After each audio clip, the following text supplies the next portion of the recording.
Welcome back to another conversation with history with Greg Durham, who's a member of the 2019 Michigan High School Lacrosse Coaches Association Hall of Fame. First of all, congratulations on getting into the Hall of Fame. Well deserved. Yeah, thanks. You too. And it's been fun having conversations. It's taken us a little bit of time to get to this. We're trying to get everybody. But with this hiatus, we're having the opportunity to sort of sit down. We all got time. So first of all, Greg, welcome to the show. And I guess the easiest place to start is probably the beginning. And you had an interesting trail to get to lacrosse, and I think you started, as a soccer goalie. Is that correct? Yeah. So when I was younger, like in my sixth and seventh grade, I can't remember what year it was, but I got invited to go to this elite goalie camp. I think it was Nike run, and I think my sixth grade year I didn't go because it got canceled. I think the director died or something. It was bizarre. But we went the seventh year grade, and it's all the way in Massachusetts. So the first time I'm out there in Massachusetts, and I'm seventh grader. My dad took me, and I was a little nervous and stuff. And you get to know some of the guys, and you're playing. I mean, you learn how to play goalie. They had jugs machine shooting soccer balls at you and whatever, blah. And so for off time, you had options to learn and go play other sports. So you get like a 2-hour window. You go shoot hoops, play floor hockey, throw a football around, whatever. But they had lacrosse. And so I picked up a couple sticks, throwing around. And they were just the gym type of lacrosse sticks, but it was fun. And so I liked that. And I actually, on the way back home from Massachusetts, we drove through the Finger Lakes, like Skinny Atlas area and stuff like that. And my dad and I saw a lacrosse stick. I bought a wooden stick. I still have it. It's hanging in my garage. And that's where I got my first stick. And I played around with it here and there. I wasn't really into it, right, but I liked the game. And I actually, every year, I would always watch the NCAA finals and Memorial Weekend. That was the best. I was really excited. I wouldn't go outside, even if it was nice. I'd go watch the games because I was really interested in it, but I didn't know it. And, so I went to CC. I didn't play, but I played soccer, and I played club soccer. That's why I probably couldn't really play lacrosse, because that was a club soccer team scene, especially in Livonia, very competitive area for soccer. Do most people know that you didn't play it? When you always talk about being CC, most do. Most of the guys I coach with know, because most of the guys I coached with also I played with or I went to school with. So, I've always had a CC connection. Right. One of my jobs was I coached at CC for a couple of years. So, as an assistant, but it didn't play, but it was all right. I was the okay athlete. I wasn't the super athlete or anything like that. Now you went to the old CC. Yeah, it's the Breakfast Drive. Yep. So. Yep. And I coached there. I coached at the Breakfast Drive eventually down the line. But I've had a couple of conversations about the old lacrosse field there. In fact, the old football field. But then they tore some of those houses down across the street, and that's where we practiced when I coached there. Or we coached in the parking lot. It was almost like a bomb field. Right. It was built on a septic. Yeah, field. It was a swamp, to say the least. Yeah, it was bad. But it was what it was. So, So from Central, you go to Western. Am I correct? Yes, I graduated CC, went to Western. I actually tried out for the soccer team, and I got injured. And so I was like, I'm done just playing soccer. It's not a big deal. And so I had a political science class my freshman year. And you try to sit next to the good-looking girls, and I'm sitting next to this nice-looking girl, and we're stirring up a conversation. She goes, yeah, my boyfriend plays lacrosse at Western. I'm like, really? I'm interested in playing lacrosse. How do I get it? Who do I get in contact with? Because it was club. They just started it up. And that was the grandfather year, my freshman year. And that's where I met there's actually pioneers out of the program my first year. Really? Like Mark Kramer, Okay. he was an attackman. He actually went to Western after he got out of the Army. I think he started the Grand Haven program. Okay. Paul McEwen was a Rice guy. He was an awesome guy. He was a really good player. Ken Bailey, he was a stud midi out of Forest Hill Central. He came from Forest Hill Central. Our goalie was a Forest Hill Central guy, Kevin Tringali, who coaches one of the top girls basketball programs in the state at Saugatuck, I think. And then we had a couple other guys like Paul Forberg, who's a Rice guy, a lot of Rice guys. I was only CC guy, but it was just it was like a little fraternity. And we all hung out together. It was really good. I built really good friendships out of there. Andy Tibbetts, who's the assistant defensive coordinator for Michigan State right now. He started DeWitt. What position did you play? I played defense. Yep, long pole. Played down low. Is that an extension of being a goalie, soccer? Yeah, I love the defensive side of it. I always like playing defense, whether it's goalie or defensive player in football or basketball. I like playing defense. Do you think the soccer training with all the footwork and all the other kinds of a lot of footwork. Yep, a lot of footwork with that. It had to have helped angles. I was really good because I took good angles. I mean, like as a goalie in soccer, you have to cut angles out. And so I was really good at knocking down passes and cutting angles and, forcing guys to make poor shots. That was what I liked to do. I knew where to put my stick. Right. And you're a big guy. I was bigger. Yeah. Well, in high school, wasn't. In college, my freshman year, I grew 6 inches and 70 pounds. Wow. So, yeah, by Thanksgiving. So I went from 5'9", 160 pounds to 6'3", 225. That's all you do is college lift and eat, so keeping in clothes would have been a full-time job. Oh, my mom went crazy. It was nuts. That was back then. So I played all 4 years at Western. And then we really just played when we played at Western, it was like we played Michigan every year. I think we beat them once. It was pouring rain on that we used to have that AstroTurf on the main field. But we practiced up in the East Campus in the ghetto. Yep. We called it the student ghetto, whatever it was. But Canyon. I don't know what they call it now, but it was terrible because it was dog crap on the field, so we'd have to take a shovel and pick it all up. But we practiced up there. We had limited balls. We didn't have a lot of money. I think the university gave us a couple $100 a year. I think at the time, I had to pay like $250 a year to play. I bought my equipment. I had my first defensive stick was a turbo. I remember that SDX turbo with an aluminum shaft, and I borrowed a wood shaft from someone else, and I like throwing the wood shaft. Was it the MCLA in those days? I don't think so. I don't know. I mean, it was more acronym. It was the acronym. I don't know. It was just a different acronym than the MCLA. Well, we played. So our schedule was it was weird because we played a lot of club teams too, like post grad clubs. Like Grand Rapids had a post grad club. They had all these All-Americans from Johns Hopkins in North Carolina, and we played Glass City, which is based out of Toledo. We played them. That was I got a really memorable game about that. We went down there with 8 players. We played 2-man down the whole game. We beat them in overtime. It was crazy. I don't know what happened. That was fun. We went down. Dayton had a huge tournament for club teams. We go down there every year. It was great. As a college student, they had kegs on the field. It was awesome. It was just a great atmosphere. It was always Western versus Dayton in the final. It was just a great game.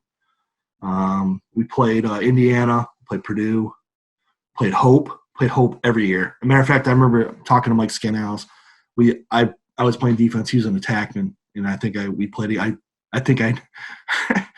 we knocked each other out. We hit him pretty hard. We were talking about that. It was kind of funny, but I remember playing him there. at Hope. We played Calvin. We played Albion. That was great. I love going to Albion. Had a lot of friends that went there. This is some of the play in Michigan State, obviously, or not Michigan State, Michigan. Obviously, we played them. A few other schools too. I mean, smaller schools like in Indiana, Ohio. But it was awesome. It was fun to play. Got great friendships. My love of the game came out of there. The guys that I played with loved the game. Mark Kramer was an East Coast guy, so he really kind of inhabited it. We didn't even have a coach. We were just coached ourselves, or we managed ourselves. I think we used to practice at 5:30 in the morning in the old tennis courts inside. They used to, before they had that new, well, it's not really new, but it's, but they have a new facility.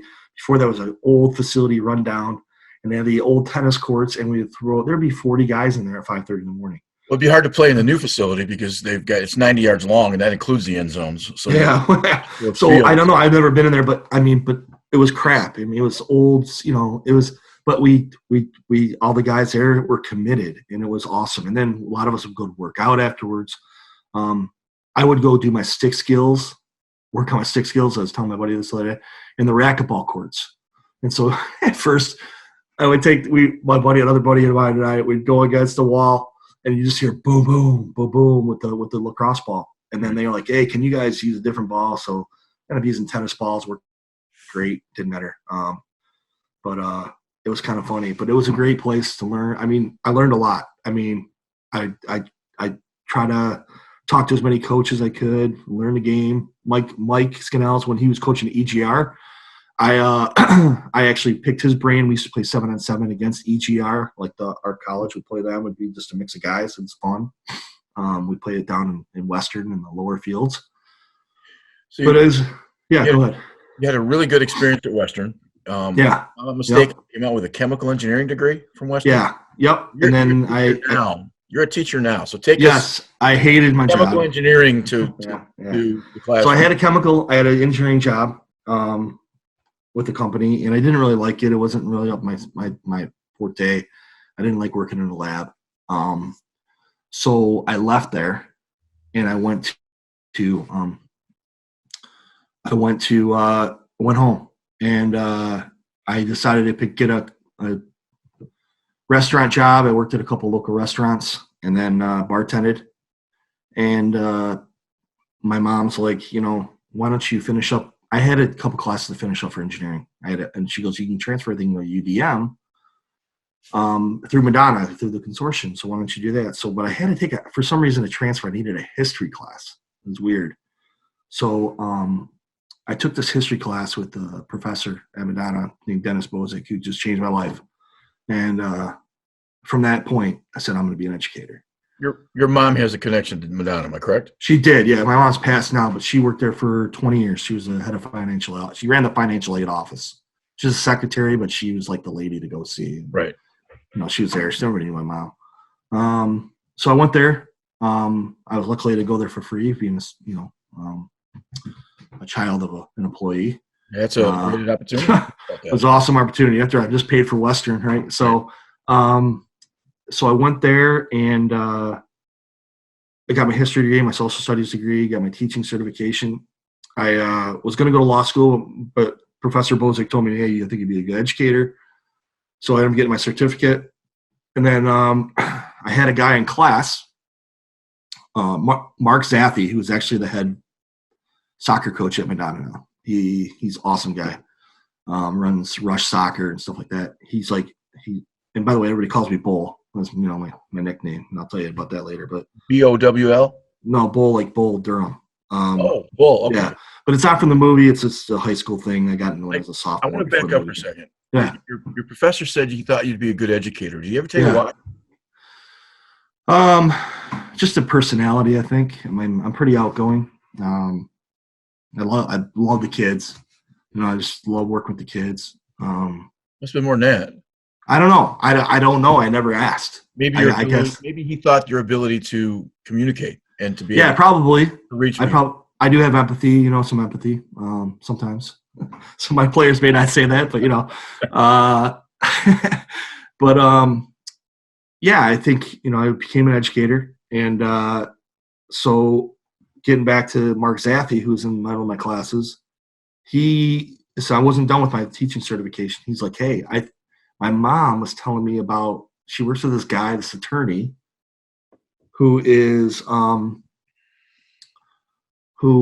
looking for a lacrosse coach. I'm like, really, boys? No, girls. I'm like, really? And I had, like I said, I did some like coaching here and there, but nothing where it was like stable. I've done some stuff with other kids and stuff like that when I was on the west side of the state. And so I get this job at Bloomfield Hills, girls team, unified. And it was my first coaching job. Was an assistant coach for the girls team. Okay. The head coach was Elise Short. She was awesome. She was a great coach. I mean, was legendary. She played at Kenyon, and she knows the game. And I had no idea about the girls' game. I had to do a lot of reading and watching video and whatever to figure it out. I coached goalies and defense, and she coached everything else.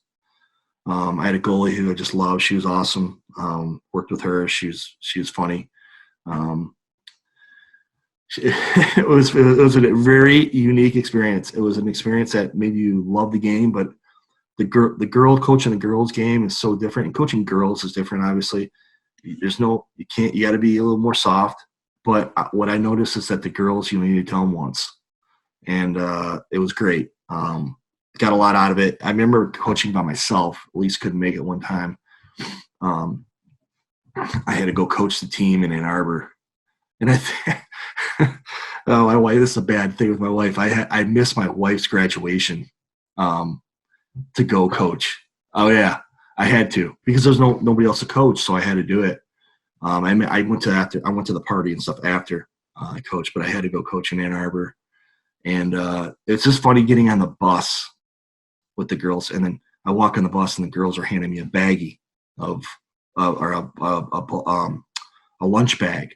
Coach Durham, all decorated, and it had all these goodies in there, and an orange Gatorade, which I loved. And it was just, it was cute, but it's like you would never get this coaching boys. But it was a good experience, and I got a lot out of it. And we had some really good players that year. I have a rock here. I just wanted to show you.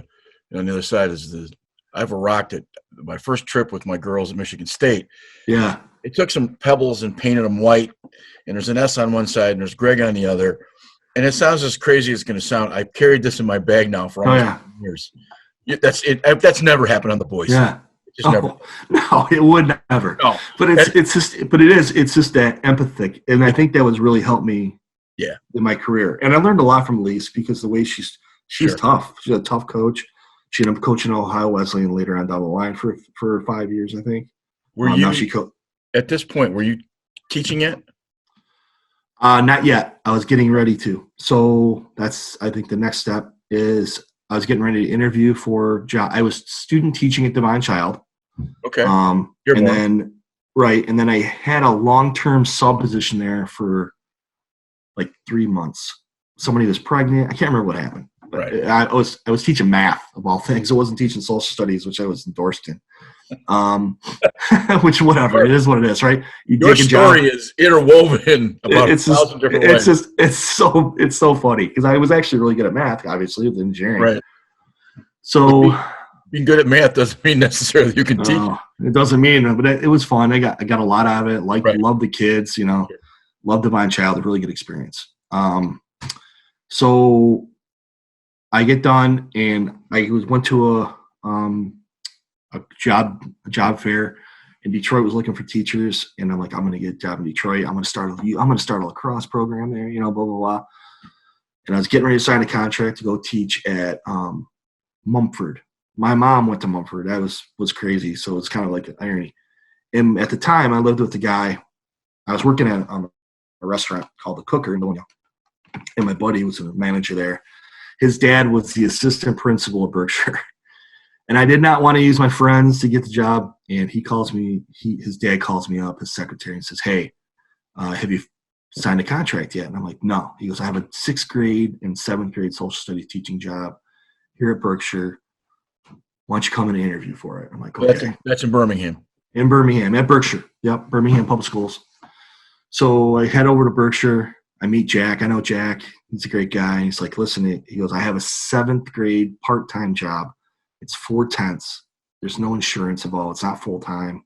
But you could probably sub a ton at the same time, be like a building sub. And I'm like, I'll do it. I'll do it. So I got my foot in the door. And then eventually that evolved into a full-time job.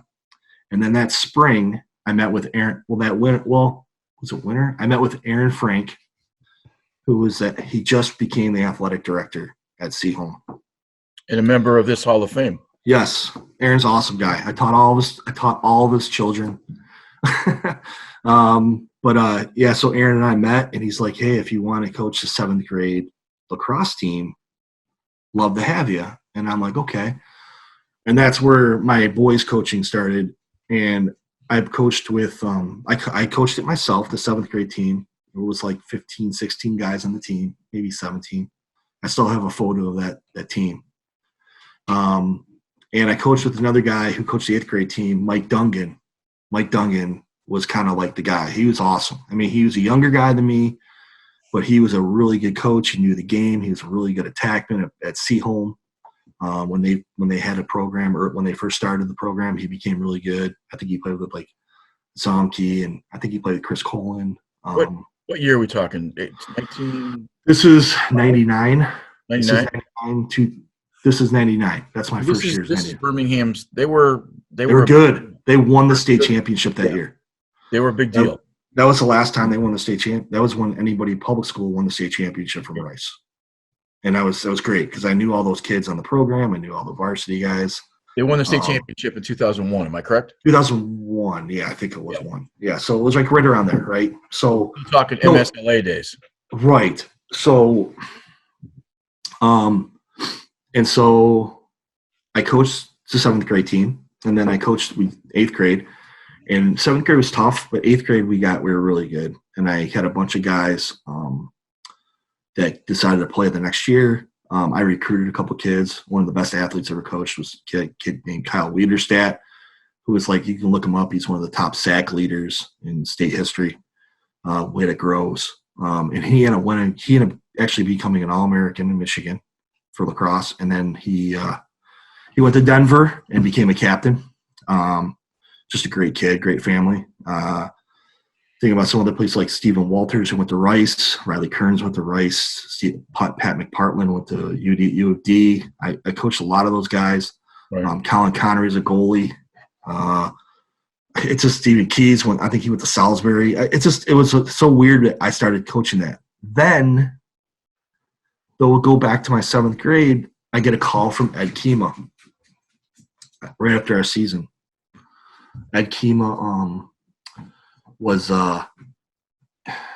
he and Mark Cycle, were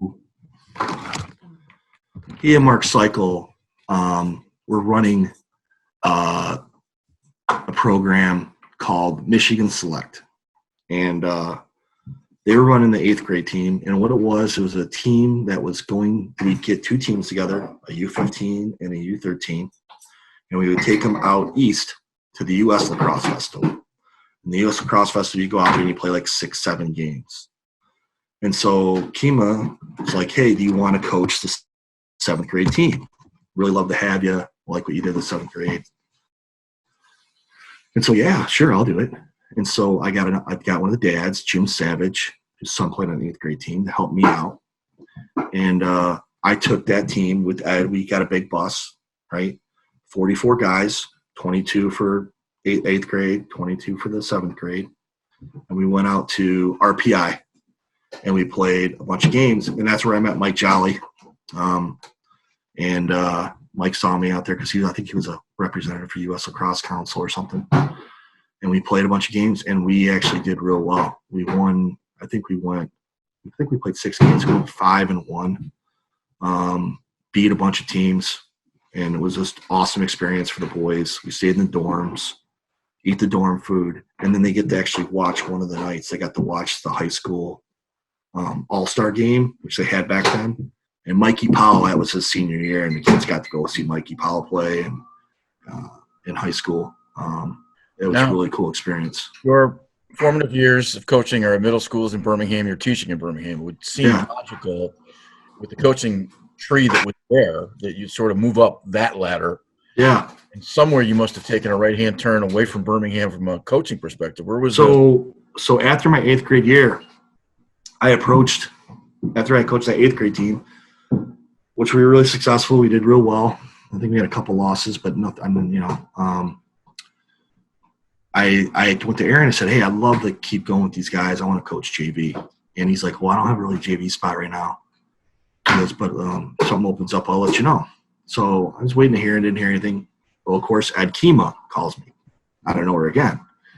He's like, "Hey, are you interested in coaching varsity?" I'm like, "Where?"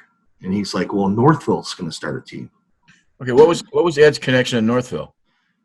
Ed was one of those guys who had all these programs going, so everybody kind of went to him because he was pretty knowledgeable. He had a son who was pretty well. He's from New York. He knows the game. So, and just to be clear, Ed runs all of the lacrosse programs out at Ultimate in All American. So All American. So that's and I don't. Yeah, 1763, and that's another story I'll tell you about. 1763 name.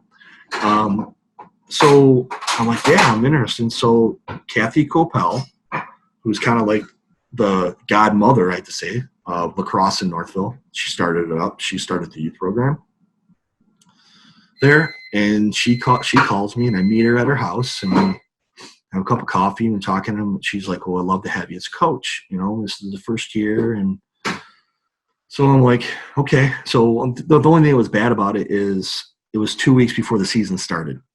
Ooh. And I had to let Birmingham know that I wasn't going to coach the middle school boys, and that was unfortunate. I felt bad about that, but I couldn't turn down the opportunity.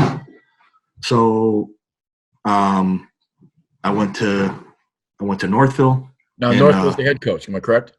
It wasn't. It was more of a JV schedule, so it was like a JV team. Okay. Even though because we had freshmen, sophomore, and juniors, didn't have any seniors on the team. Okay. So we could play a JV schedule. It was just starting.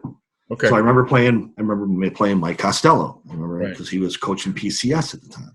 I think you played us at Waterford, if I'm not mistaken. Yes, Waterford, but that would have been the next. I don't think that was until. Maybe it was. I can't remember. It's such a blur. But I remember we played for that jug. Yeah, the Williston Cup. Right. So, had a bunch of kids. I think I had 30-some kids out. I was the only coach. It's a lot to handle. And, stipends weren't super big back then. Right. And I was, I think it was just, I wasn't married yet. I was still, I think that was 2001, 2002. 2002? Okay. 2002. 2003 is the first year we played for the Williston Cup in Waterford because we hosted. We must have had. Okay, then it was maybe it was then, but I can't remember exactly. That's all blurred to me. You back up. You take over. Go ahead. So I coached that year, and then my buddy Darren Murray, who CC grad, calls me up and is like, "Bull, come coach with me. I want you to coach with me at CC." So I'm like, okay, I'll come on over there and coach at CC because I wasn't ready to be a head coach. Okay. I wasn't ready to be that. So I really felt that.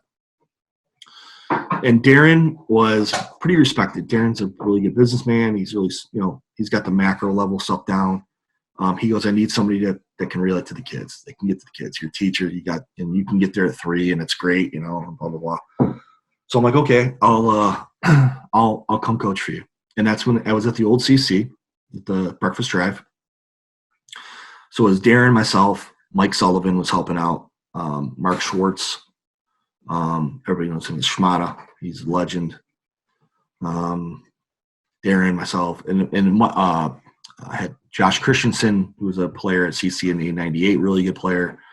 Matt Venning was an all-state player, goalie in '99. He was coaching with us. So we had all these great coaches. And the thing is, we didn't have the lacrosse players. We had some good athletes, but we didn't have that lacrosse player IQ yet that we really had to develop. And we struggled those 2 years I coached there. We always had the toughest schedule too. I remember one of the things I will never forget is Darren's like, Bull, I need you to go and do the assembly. Now, what that means is that you have to go and talk about your team at the assembly. Well, at that point in the season, we were 0-11. And I was like, are you kidding me? So, and not only that, they were honoring that day the hockey and the football team for their state championships, and they're handing out their rings. So, so it was like, oh, Bad are you place. kidding me? Are you kidding me? So, so I do that. I go there and I congratulate both the coaches. I knew Coach Mack and I knew the other coach too. And it's like, I go, right now, I sat up there, I guaranteed a win that night if all the student body came out. I go, we're going to win tonight. I looked at my players. I go, we're going to win tonight. I think we played Troy Athens, and we actually did. We beat them pretty good. That was our first win of the season. And I told Darren after that, I go, hey, I'll do all the assemblies if you can get a win out of that one. But I think we went 4-17 that year, but we also played in the Midwest, which was brutal. We were, Rice and us traveled together, so to speak. So they would play Swickley and we would play Shadyside or whatever. They would play Upper Arlington and we would play Worthington, flip flop. But that was back then. That wasn't crazy.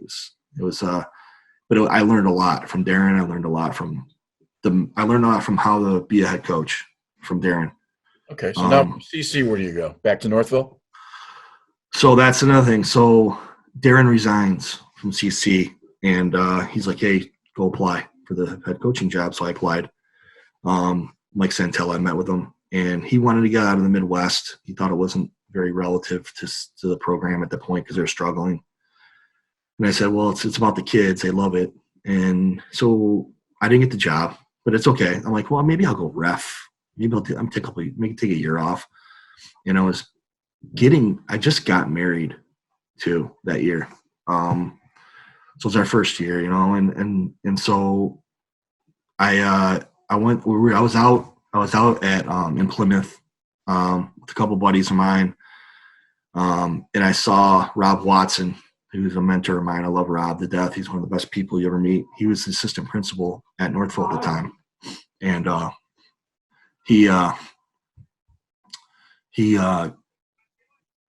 he goes, hey, I'm looking for a coach. And so here's the irony. I go, I know a guy that would coach. Dave Wilson, he just graduated from high school or college. He just graduated his teaching certification. Let me give him a call. I think he'd be a great candidate, So I called Dave. I called Dave, and he goes, Dave, I go, great opportunity, coach at lacrosse, get a history teaching job at Northville. Because I was already deep in at Birmingham, so I couldn't leave. And so he's like, no, I think I'm going to go coach and teach at CC. I'll just coach JV or whatever. And I'm like, all right. It's a good opportunity, great district, blah, blah, blah. You and Dave the same age? Yes, we graduated the same year, 88. Okay. Another member of this hall. Yes, yeah, good friend of mine, really good friend of mine. So I go back to Rob, and I'm like, well, Dave didn't want to. He's not interested. And he goes, well, who do you think else is interested? And I go, well, I might be interested. So the thing was I was gone for 2 years, and they were kind of mad at me for leaving them too a little bit. So I had to, I went and met with Kathy again, and another the president of the boosters. And so, and I met with them, and it went pretty well. And I said, well, listen, if I'm going to be here, I'm going to be here for a while. I'm not leaving. I'll give you at least 5 years. I go, we'll see how that goes. And so that was my career at Northville really kind of kicking off again. And I was there for 14 after that. So 15 total. But when you came back, some of those kids that you had 2 years previous were only freshmen and sophomores. Now they were seniors. How did they react to you coming back? It was that first year was tough. I probably had to dismiss 9 kids off the team just because that was the issue. There wasn't a culture. So I had to build a culture there. And I did. And you came from a place where culture was That's it. Yeah. And even with my Birmingham roots, culture was important. Yes. And that's when I'm, so I had to set up the culture, and I had to be the bad guy for a little bit.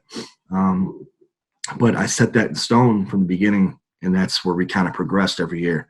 So And that's how important were those 2 years at CC as an assistant before you went back to Northville? Huge. I mean, that was probably the most important 2 years I did. That was probably the best decision I made. It really is. It's hard because you don't want to burn bridges, but at the same time, you got to know what's best, and right. You know, and you got to know what's best for you. Yeah, and you got to build. You got to learn how to build men. It's not about just coaching. I mean, it's for the sport, the X's and O's. It's about building the men, having great relationships.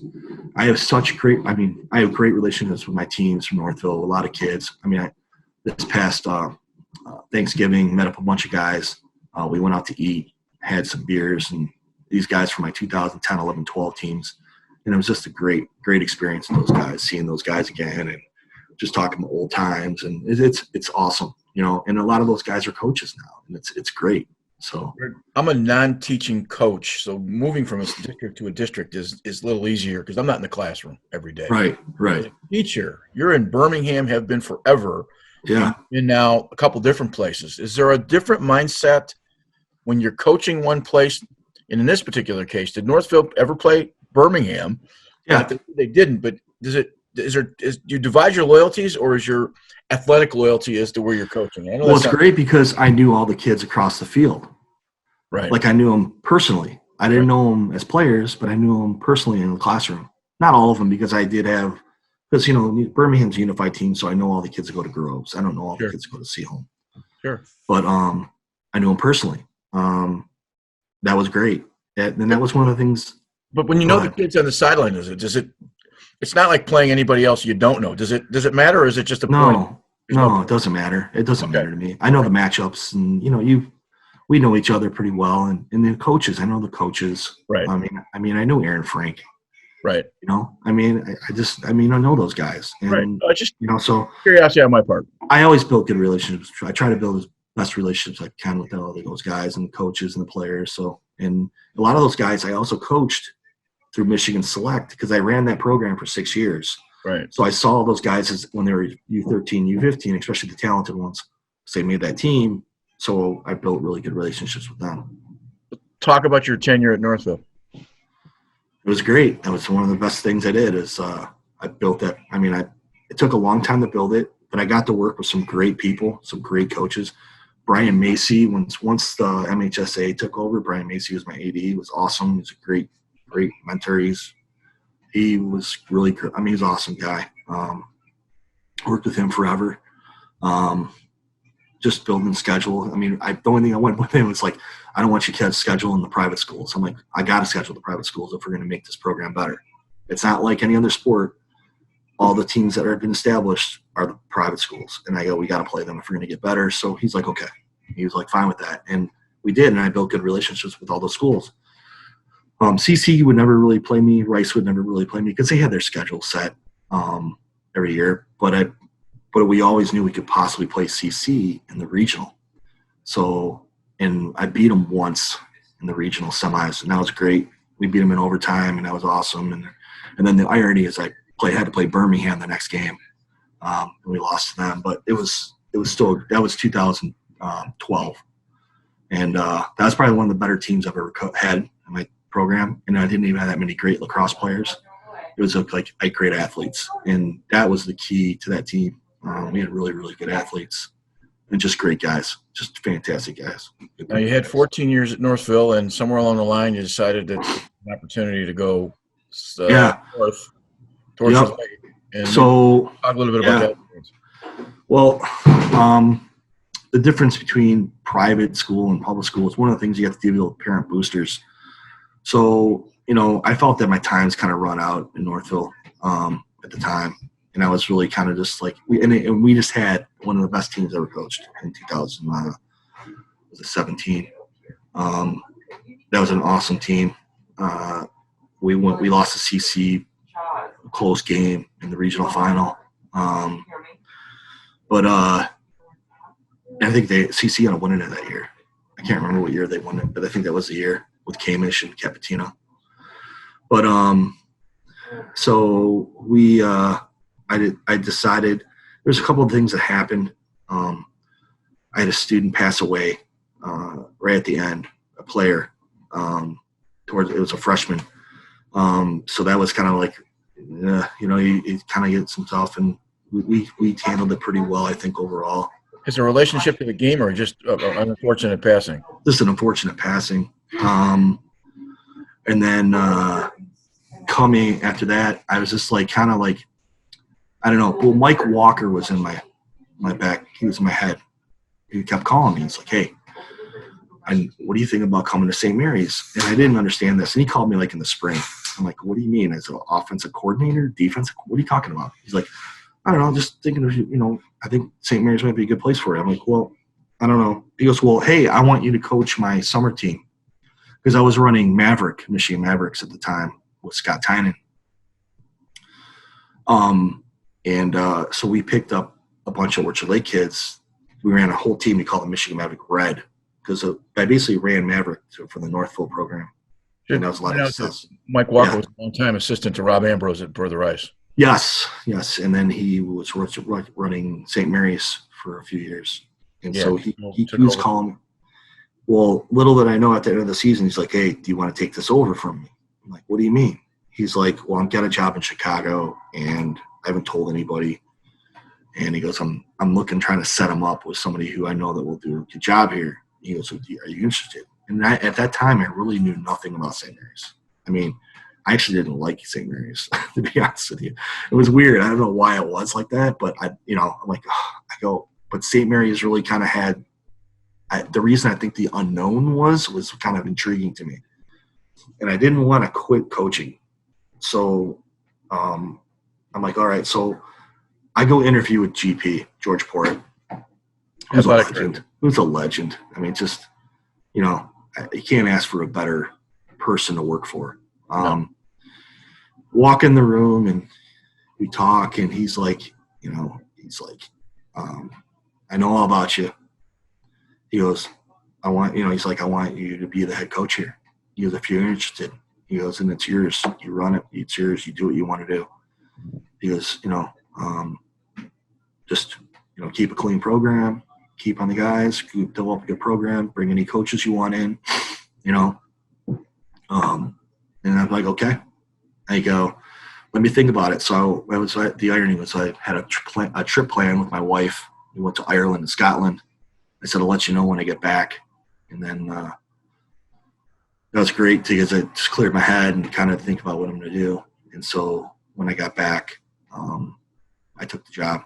I came back the next day and I called them. I said, let's meet.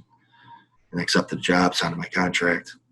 And after I didn't take the job until I resigned from Northville. I promised myself I wouldn't do that. Resigned from Northville.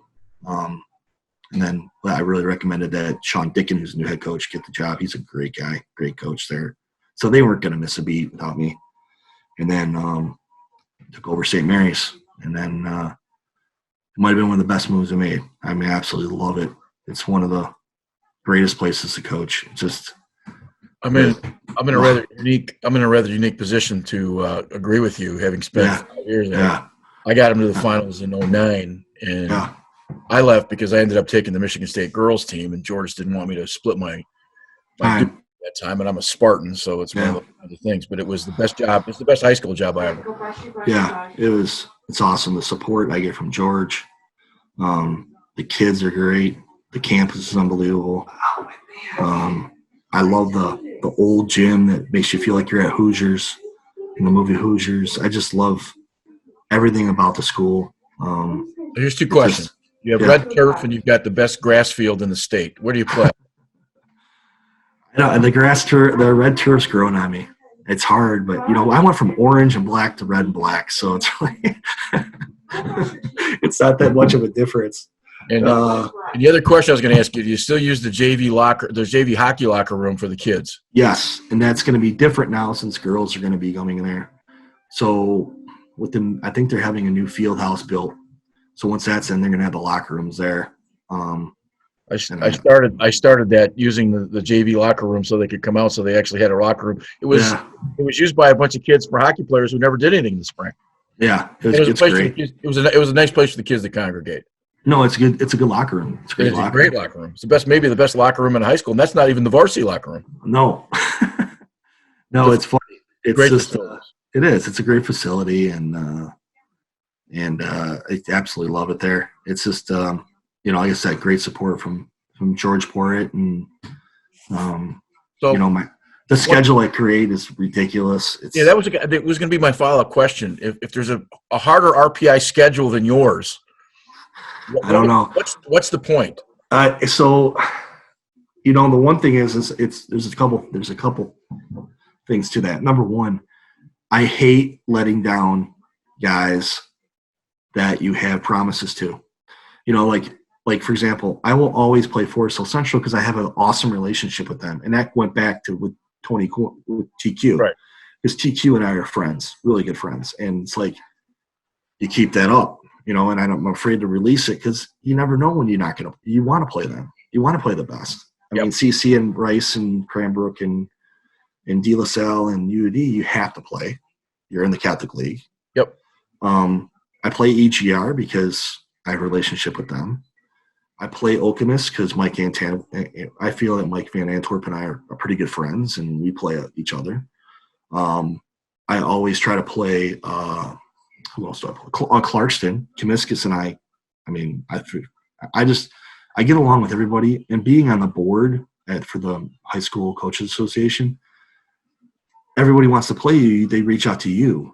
And that's just the other thing. And there's kind of also a standard at St. Mary's that we do play a toughest schedule. I mean, I look at so for spring break, my kids they get 5 days for spring break. I have to schedule something that spring break. There's no purpose, right? So what do? We try to go to Canada, or we go to this past year. Well, obviously there's no season, but we were going to Chicago to play 2 teams. We're gonna play Wheaton Academy, and then we're gonna play St. Joe's in Indiana at Arlotta. Right. So, those things are great experiences for the boys. It's the other thing that blows my mind. Like Walker set up some really high standards too, and when it comes to swag. Let me tell you, every kid gets a pair of gloves. Every kid gets, 4 shooter shirts. No, they have to pay for that stuff, but it's like, holy cow! It's just like you're like it's a great program. It's growing and growing and growing. And when I took it over, the year before there were only 13 kids on varsity or 14 kids on varsity. When I came, we ended up having 26. My first year went to the semifinals.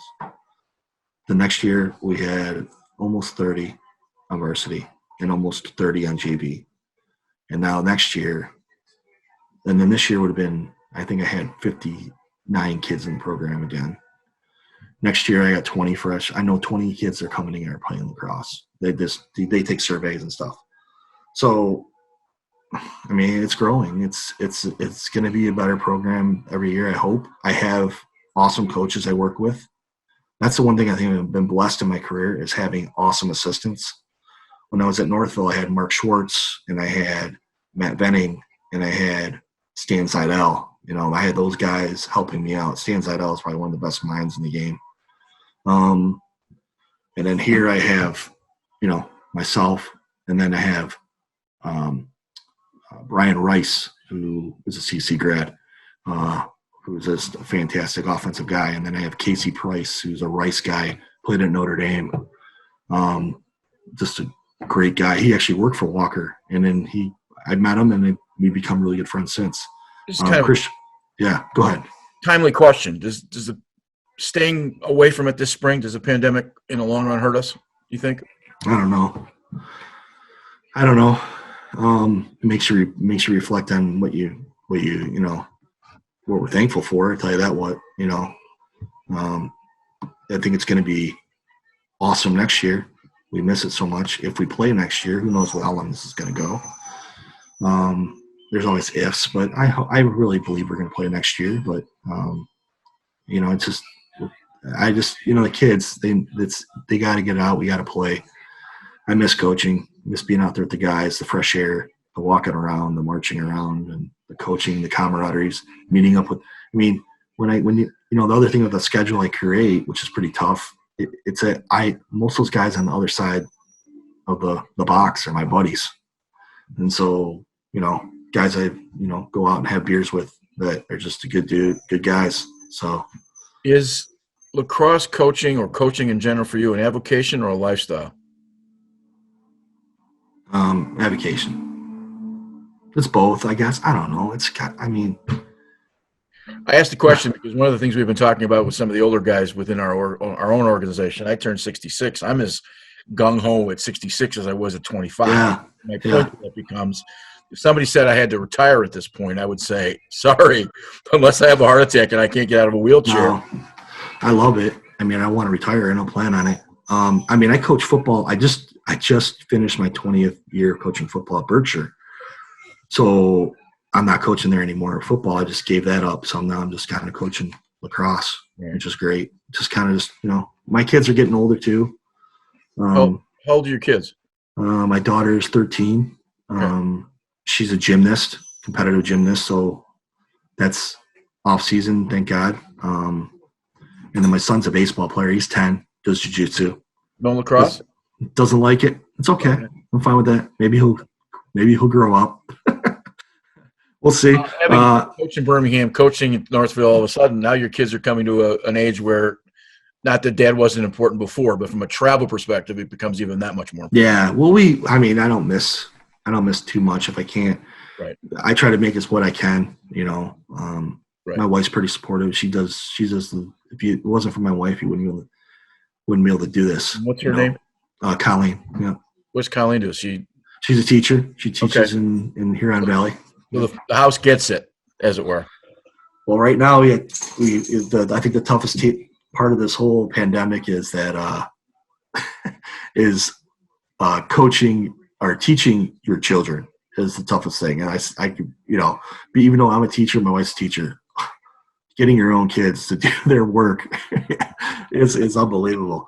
So, are you doing a lot of e-learning right now? Are you teaching with? Yeah, we started back up. Yep. That's keeping you busy, I'm sure. Yeah. Well, I just developed lesson plans. It's because you have to take a different mindset. Right. But it's going to be fine. It'll be fine.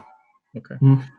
I guess a general question before we kind of wrap this up is, are we on the right track in Michigan? And I say this from two standpoints. We always talk about being a young sport. I'm really clear that we've been around 50 years, and I'm not so sure we're young. And then we have a finite number of kids playing lacrosse based on the numbers from 10 years ago. Yet there's more folks looking to make, a dollar at this and try to make more business out of it. And I guess my question to you is, do you have any general thoughts on where we are at this point? I ran a club program, right? So at that time when I made the club program, it's because a lot of my kids they got cut from the other programs, and I wanted them a place to play in the summer. And it just kind of evolved a little bit, but it did help my program when kids were playing in the summer. But I've taken a step back now. I don't run it anymore because obviously I'm not with Northville. But what I did is take a step back to think that I think that kids today need to be multi-sport athletes. I think, for real, and I see that at St. Mary's. Like the best players on my team play more than one sport. They have a better IQ. They're athletic. They can make plays that others can't. You just see that the footwork's better. The mental mindset is better from playing multi-sports. And if you ask any college coach, they want a kid who's playing multi-sports. I think that summer's fine, but I think there's too much going on, too many, and I see kids get burned out. I've seen some of my players get burned out over time. They don't want to play in college anymore. They had aspirations when they were younger, but when they're getting down the line, they're like, God, I just played 100 games this summer. Maybe not 100, but get my point. They played, 30, 40, a lot of games. Yeah. And then they're like, then I got to go fall, and then I got to go winter. I got to do box, And I think there's really good things. I think box is great. I tell guys, if you're not playing a fall sport, do fall ball. If you're not playing a water sport, do box if you want, or at least work the wall.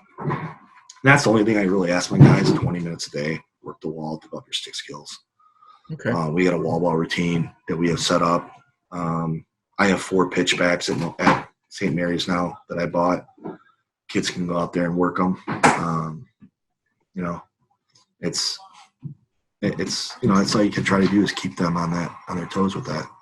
You teased us, and I'll leave you with this last one. You teased us with a story about what 1763 meant with Ed Kema. Maybe you can. Well, so it's funny.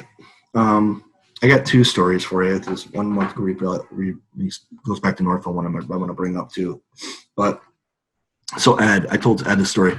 So being a historian, I told him about the attack of Fort Mhslca in 1763. Okay. And I told about I go, that's probably the first documented lacrosse game. He goes, what do you mean? I'm like, I go, yeah, the Huron Indians were up there at Fort Mhslca throwing the ball around. They throw it over the wall in the fort. They would go open the gates. The guards let them in to come get it. They go back out. They keep playing, and then all of a sudden, like after the 3rd or 4th time, they attacked. And I love that story. And I think, when he started 1763, he's like, "Bull, that's that story you gave me. It was awesome." 1763. So that's why he called it that. So that's pretty cool. I thought it was pretty cool. I have that in my office. I have the print. Yeah, that's cool. And I have Jim Carl was nice enough to send me a book for it as a present for Christmas on Indian artifacts with a lot of those pictures and stuff. It's a great story. If you get a chance, you go through the fort just to see where and when. Well, the one last thing I want to leave with you too is one of the things I did start in Northville, which I think is really important, and I didn't even talk about it, but one of the biggest things I think is important for the guys is community service. We did some at CC with community service. We did something at Northville. This is the big one. This is for my mom. I grew up across the street from a couple men, young men, that were cognitively impaired. So my mom, with the special needs, she always pushed me to do something with that. So at Northville, I stole this from the football program at Groves. Brian Flaherty, who's the head football coach at Groves, does an awesome job with Victory Day, where they get the special needs kids to play football and score touchdowns, and they make it a huge spectacle.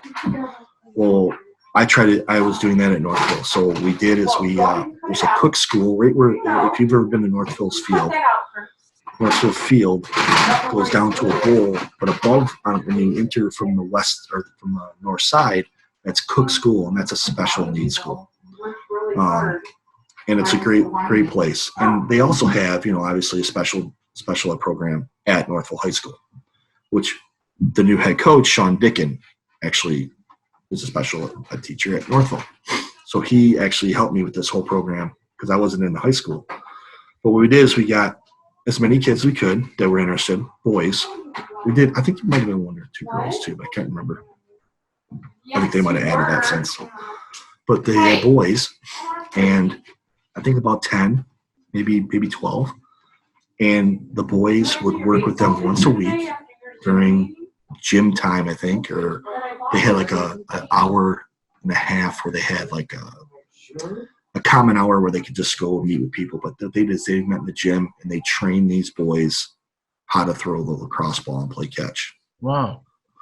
And so what we did is then one time, one Saturday, we would have the Victory Day game. And we have these boys, we shrink the goals up, make it more like a 7-on-7 type of style. And the boys would play lacrosse with a couple of our guys. It was fun, had goalies and all that stuff. And they would shoot goals. Sean Belesian, who's with WJR, would announce the game. It was awesome. And I think they got Channel 2 out there. My last year I was there. And it was just great for the kids and the community, right? Done tons of donations from restaurants and other companies to help with the program. And all the proceeds went to the special ed department of Cook or Northville High School. So that's what we did that every year. I did that. I started that in 2015 or 15, I think. I did it for 3 years when I was there. This was my last 3 years at Northville. And then that's a memory of my mom. My mom was a big advocate of that. But yeah, it was cool. So, and it's great because Sean continues it. And the irony was this year that we would play. This would be the first year I would go back to Northville playing them. And it was going to be on Victory Day. But unfortunately, yeah. Well, listen, I really appreciate you sitting it down, and I know more about you, and I've said this a couple other times. I know more about you in the last hour than I knew in the previous 10 or 15 years that I've at least had an acquaintanceship with you. And I understand why you're in the Hall of Fame, Greg, and I think that's true. So thanks, Greg. Yeah, I appreciate it. Thank you for all the things you've done. I appreciate you sitting down and having a conversation with us, and best of luck. And we'll keep, obviously we're on the same board together, so we'll try to figure out sense, but until they fire me. So there you go. I appreciate your time again, and thank you for spending a couple moments with us. All right, thank you. Have a great spring left of it, and I'm sure I'll see you.